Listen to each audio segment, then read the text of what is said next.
Hello, welcome to Monday, October 12th, daily instructional video. I want to start you off with a quote today. By taking the time to educate ourselves on our history and the people who shaped this nation, we can more fully appreciate the ideas set down by the founders. It's a reminder that our work is to sustain freedom and ensure that rights and liberty belong to all our citizens. Admiral Michelle J. Howard.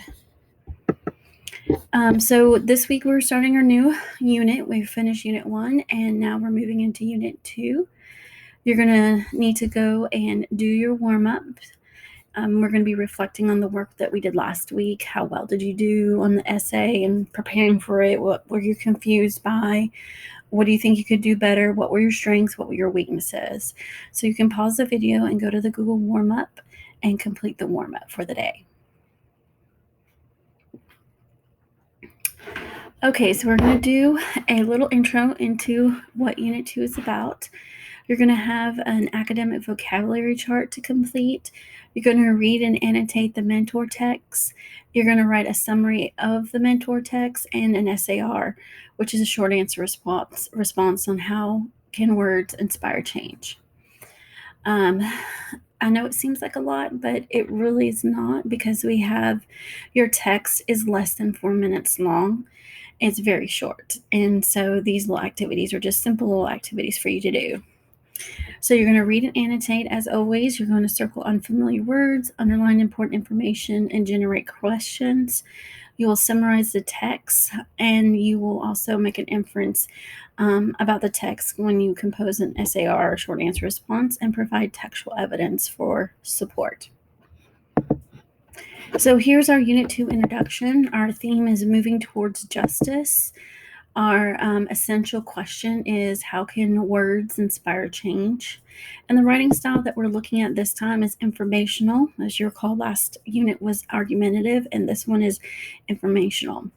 Our mentor text is 1963, the year that changed everything. And our academic vocabulary words are disrupt, coherent, notion, aggregate, and express. So whenever you do, I'm going to go to Google Classroom. You've done your warm-up. The next thing to do is the academic vocabulary. And when you click on that link, it will take you to this page here. So you just read the directions carefully.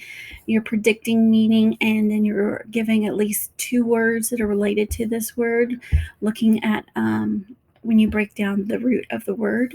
So you can, as you can see, type in. As you click on it, you can type. Remember to click over here. There should be like a turn in or complete button when you're done.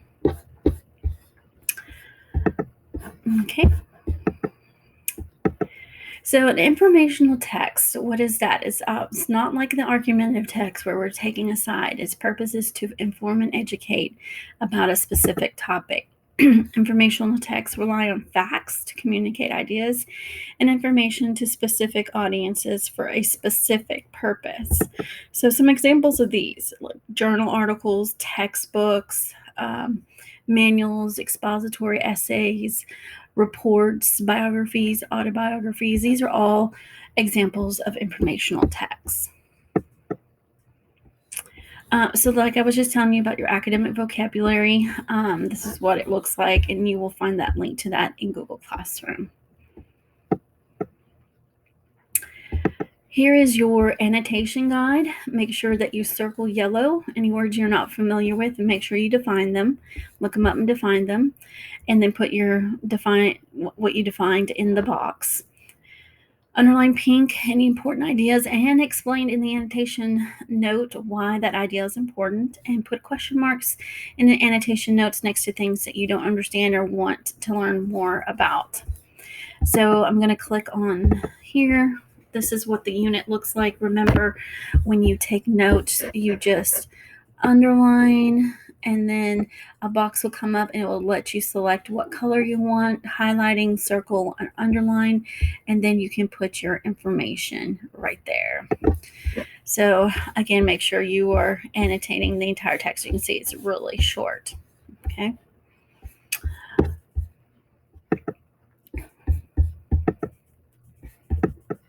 Okay.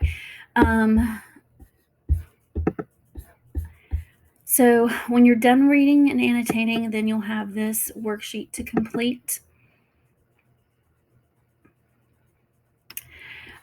You just read the directions. You've done this before with Unit 1, and you're going to just take notes on what happened in the beginning, the middle, and the end of the article, and then you'll write your summary down here. You'll pull it all together.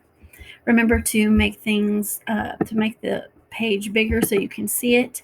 You just hit the plus and percentage. Make sure when you're done so that you can type that you click this arrow. So now you can select and type in the box.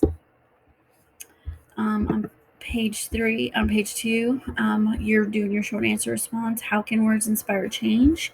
So you'll need to come up with an answer and then give some evidence to support that answer, and and then be sure to provide any commentary to explain how that concrete details support your answer. And then, of course, bring your paragraph, not your essay, to a close. And that's pretty much what you're going to do today. And then tomorrow we're going to recap what was happening, and then we're going to get into doing a mini little research assignment. And then we're going to, on Wednesday, we'll be looking at a newscast and have some things to do with that. And then on Thursday, we have another checkpoint to do, another opportunity for extra credit points. And this will be your last opportunity for extra credit before report cards. So make sure you take that assessment. Some people didn't do it last time and you lost out on extra credit. So make sure you do it and complete it on time. Remember, for each question you get right, you get an extra credit test point. And that won't be till Thursday. And we're off Friday and Monday, so this is a short week. Remember, if you have any questions, please let me know. I have my Google Meets on Wednesdays, 11 to 11:30 and 2:50 to 3:20. So far, I'm pretty much having the same people come every time. There's only 2 girls coming, and I appreciate them coming and asking and getting help. And if you want to have a one-on-one conversation with me, let's schedule it and I can help you with whatever you need. End of the 9 weeks is coming really fast, and grades are going to be crucial. And I'm not going back and redoing any grades since progress reports. So just make sure everything moving forward is done and complete and on time. If you have any questions, let me know. Have a good day.